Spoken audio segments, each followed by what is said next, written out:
Friends, पिछले भाग में आपने पढ़ा था शालिनी ने लिफ्ट की बटन प्रेस की थी। मैं दरवाजे पर ही खड़ा था। लिफ्ट आई, उसका डोर खुला था। शालिनी उसमें जाते हुए चौंक गई थी। उसके कदम ठिठके थे।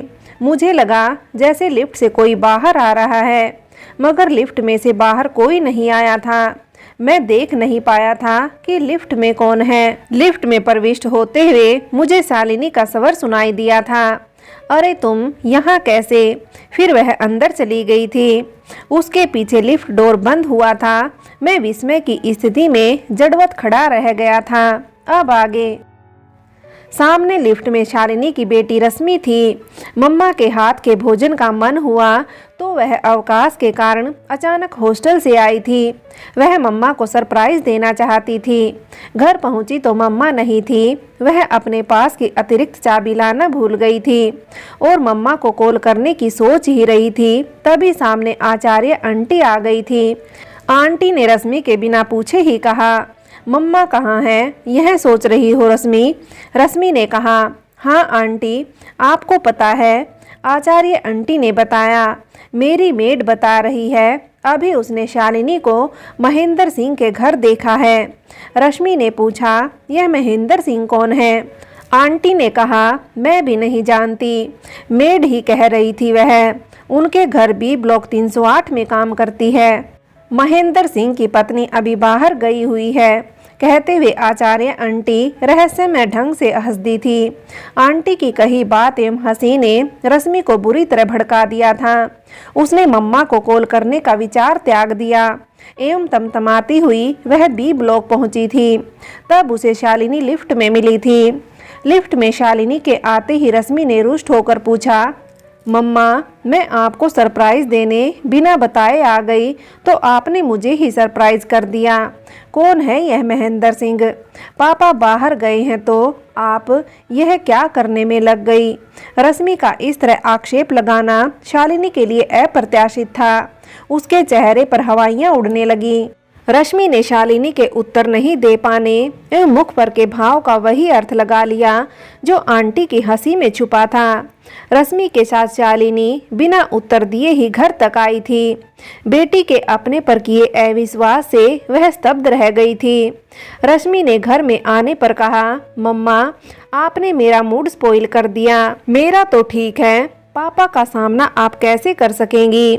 एक के बाद एक रश्मि की कही जा रही बातों से मर्माहत शालिनी ने उत्तर देने का विचार छोड़ दिया। वह गंभीर बनी रही। सोच रही थी कि सोचने दो रश्मि को, वह जो भी सोच रही है। आखिर माँ से बात करने का कोई तरीका भी होता है।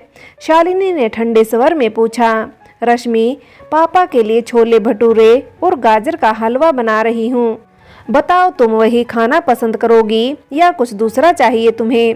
शालिनी के द्वारा अपने प्रश्नों पर कोई उत्तर नहीं दिए जाने से रश्मि को मजबूर किया कि वह अपनी कही बातों पर पुनर्विचार करे। रश्मि का गुस्सा शांत हुआ, उसे पछतावा भी हुआ। अब रश्मि सोच सकी कि मम्मा ने शायद कुछ गलत नहीं किया है, अन्यथा कोई बहाने से अपनी करनी सही निरूपित करने की कोशिश करती। फिर भी उसे शिकायत यह तो रही कि मम्मा ने आंटी जैसे लोगों को बातें बनाने का व्यर्थ अवसर दिया है। तुलनात्मक नम्रता से रश्मि ने उत्तर दिया, मम्मा, मैं वही खा लूँगी। फिर चेंज करके शालिनी रसोई में चली गई थी। किसी के कहने पर अपनी मम्मा का मान न रखने का ग्लानि बोध अब रश्मि को हो रहा था। टीवी में पसंद का शो देखने में भी जब रश्मि का मन न लग सका तो वह रसोई में आई थी। माँ की पीठ उसके तरफ थी। रश्मि ने पीछे से मम्मा को अपनी बाहों में लिया था। शालिनी माँ थी, तिलमिलाई हुई थी, मगर बेटी की अपेक्षा नहीं कर सकती थी। अपनी मन स्थिति से परे शालिनी ने होठों पर मुस्कुराहट लाई थी। फिर कहा, रश्मि, मम्मा से ऐसी मजाक नहीं किया करो। मैं समझ नहीं पाई थी तुम मजाक कर रही हो। बेटी का मूड ठीक हो सके इस हेतु शालिनी अपने अपमान को इशू नहीं बना रही थी। मम्मा का अपने लिए ममता बोध स्मरण करके रश्मि पानी पानी हुई थी। जब तक रश्मि के पापा आए थे सब कुछ सामान्य हो गया था। तीनों ने मिलकर रश्मि का आना एंजॉय किया था। अन्यमनस्क होने पर भी शालिनी ने 8 दिन बाद घर लौटे पति देव के लिए रात्रि ड्यूटी निभाई थी। बाद में पति सो गए थे। आहत मन शालिनी की आंखों से नींद कोसों दूर थी। शालिनी ने आज ही एक बेटी पलक का अपने पिता के प्रति सहज आदर भाव के बारे में जाना था और आज ही शालिनी ने अपनी बेटी को अपना अपमान करते पाया था। आखिर क्या अंतर था अलग अलग परिवार की इन दो बेटियों के संस्कारों में? शालिनी बिस्तर पर लेटे हुए इस पर विचार कर रही थी।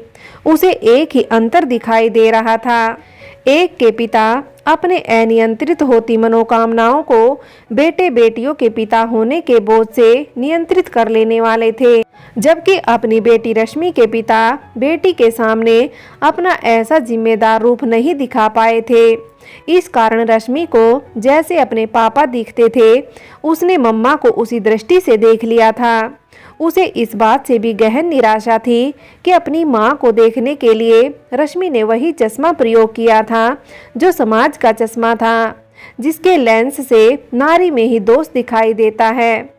अब अपने मन में चल रहे अंतर्द्वंद में शालिनी खुद से पूछ रही थी कि क्या उसने महेंद्र सिंह सर के घर जाकर गलत काम किया था। इस पर अपने मन बहलाने के लिए शालिनी का उत्तर था कि पहली बार जब वह सर के घर गई थी तब उसे कहाँ पता था कि घर पर वे अकेले हैं। तब सर ने ही कहाँ उसे अपने घर में आसानी से घुसने दिया था। सर के व्यवहार से अगर शालिनी ने उनका विश्वास किया तो कुछ गलत कर दिया क्या? उत्तर था नहीं। विश्वास करके अपने सर से फेवर के साथ मानसिक संबल भी तो पाया था। फिर शालिनी के मन में प्रश्न आया, क्या सर से उनके लिए अपने परिपक्व प्रेम का बता देना शालिनी का गलत आचरण था? यहाँ शालिनी को लगा कि हाँ, कदाचित यह गलत था। इसके बाद ही अकेले में उन्होंने शालिनी को फिर अपने घर बुलाया था। शायद वह कुछ गलत करने की सोचते भी रहे हो। वे गलत चेष्टा का दुस्साहस शायद शालिनी की गरिमापूर्ण बातों के कारण नहीं कर पाए थे। अब शालिनी खुद पर हंसी थी। सोच रही थी कि मानवीय मन कितना विचित्र होता है। सर ने कुछ गलत किया नहीं। अपने अकेलेपन में कुछ समय शालिनी के साथ भोजन एवं बातें कर ली तो वह उन पर इस तरह संदेह करने लगी। आखिर शालिनी ने भी सर के साथ भोजन एवं बातों का ही आनंद तो लिया था। अब शालिनी अपने किए को तर्क संगत सिद्ध करने के अंदाज में आ गई थी। उसने दृढ़ता से अपने सब किए को सही मान लिया। उसने सर से की अपनी प्रेम शाब्दिक अभिव्यक्ति को भी सही माना। तर्क किया कि यदि नारी मन की अपेक्षा पुरुष को मालूम ना हो तो कोई पुरुष नारी उपेक्षा अनुरूप कैसे ढल सकेगा? कैसे पुरुष को उसके टाइप की स्त्री की पसंद का ज्ञान होगा? कैसे पुरुष को मालूम होगा कि नारी का पुरुष से प्यार दैहिक पिपासा के परे भी हो सकता है? ऐसे परिपक्व प्रेम के रंग में रंगी नारी को पुरुष से सिर्फ आदर और मानसिक संबल की अपेक्षा होती है। सर से शालिनी को हुआ प्रेम एक ऐसा ही प्रेम था। इस खुशफहमी ने शालिनी के संतप्त मन को शांत कर दिया। तब उसने अपने सोए हुए पति को देखा। फिर मन में कहा, आप मेरे प्रति निष्ठावान नहीं हो तो क्या? मैं तो आपका साथ निष्ठा से निभाती हूँ। परिस्थितिवश मेरे मन में अन्य पुरुष के लिए प्यार उत्पन्न हुआ तो क्या? मगर जिसे दुनिया देखती है उस तन को तो मैं उस हर पुरुष से बचाए तो रखती हूँ। मैं जानती हूँ कि मैं आपकी पत्नी हूँ। वह पुरुष भी मेरी ही तरह किसी अन्य स्त्री का पति है।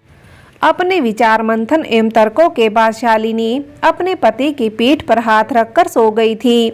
मुझे शालिनी से मिले हुए 2 सप्ताह हुए थे। इस बीच लक्ष्य की उपलब्धि हेतु काम की अधिकता में मैं शालिनी को एक तरह से भूले रहा था। यद्यपि मुझे यह चिंता बनी रही थी कि मेरे घर से निकलने पर लिफ्ट में शालिनी का किससे सामना हुआ था। यह रविवार का दिन था। अगले रविवार को पत्नी वापस आ जाएगी, यह सोचते हुए मैं कुक का बनाया भोजन कर रहा था। तब डोर बेल गूंजी थी। कौन हो सकता है कि संशय में मैंने दरवाजा खोला तो अपरिचित एक लड़की खड़ी थी। मैंने प्रश्नवाचक दृष्टि से देखा तो उसने बताया, अंकल, मैं शालिनी जी की बेटी रश्मि हूँ।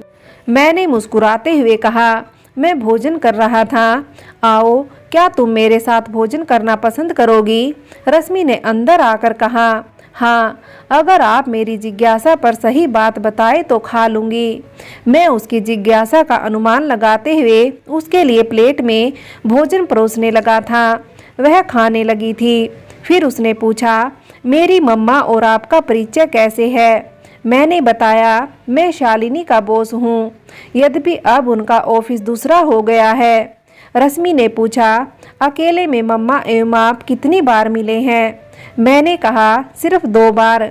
शालिनी जी इसी महीने यहाँ आई हैं। रश्मि ने पूछा, मम्मा क्यों आई थी और यहाँ आकर उन्होंने क्या किया था? मैंने बताया, एक बार मुझसे अपने लिए फेवर का रिक्वेस्ट लेकर, दूसरी बार मेरे आमंत्रण पर।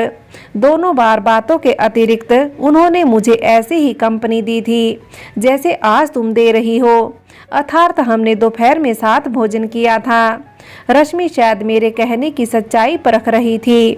उसने भोजन उपरांत कहा, अंकल, मैंने किसी की बातों में आकर अपनी मम्मा का बहुत दिल दुखाया है, मगर उन्होंने मेरे सामने अपनी निर्मलता सिद्ध करने की कोई कोशिश नहीं की। मेरे आक्षेपों पर भी उन्होंने मुझसे कोई नाराजगी नहीं दिखाई।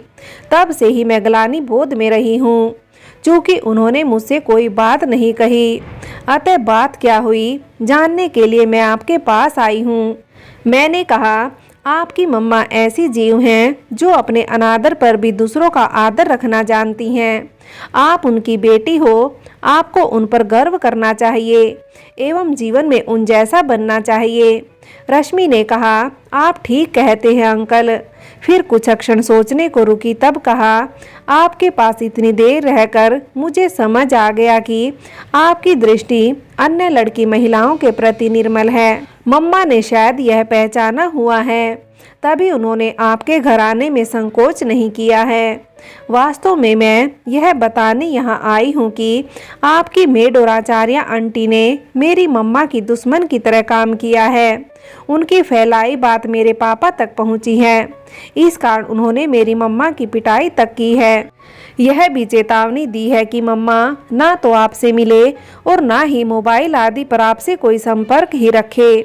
मेरे पापा खुद चरित्र के मामले में ठीक नहीं है, फिर भी उन्होंने मेरी मम्मा का जीवन इस बात को लेकर नरक कर रखा है। मैं यह कहना चाहती हूँ कि आप दोनों ने कोई गलती नहीं की है, तब भी आप मम्मा से कोई संपर्क ना रखें प्लीज। मैं स्तब्ध था। रश्मि चली गई थी। ग्लानि मुझे हो रही थी। काश मैंने शालिनी को अकेले में नहीं बुलाया होता। मेरा शालिनी से यह कैसा प्रेम था कि मैंने उसके ही पति के मन में संदेह उत्पन्न कर दिया था। मैं सोच रहा था कि रश्मि के रिक्वेस्ट की अवहेलना कर एक अंतिम बार तो मुझे शालिनी से मिलना चाहिए, शालिनी से संवेदना जताना चाहिए और क्षमा मांगना चाहिए। फ्रेंड्स, आगे की कहानी के लिए कहानी का अगला भाग देखें।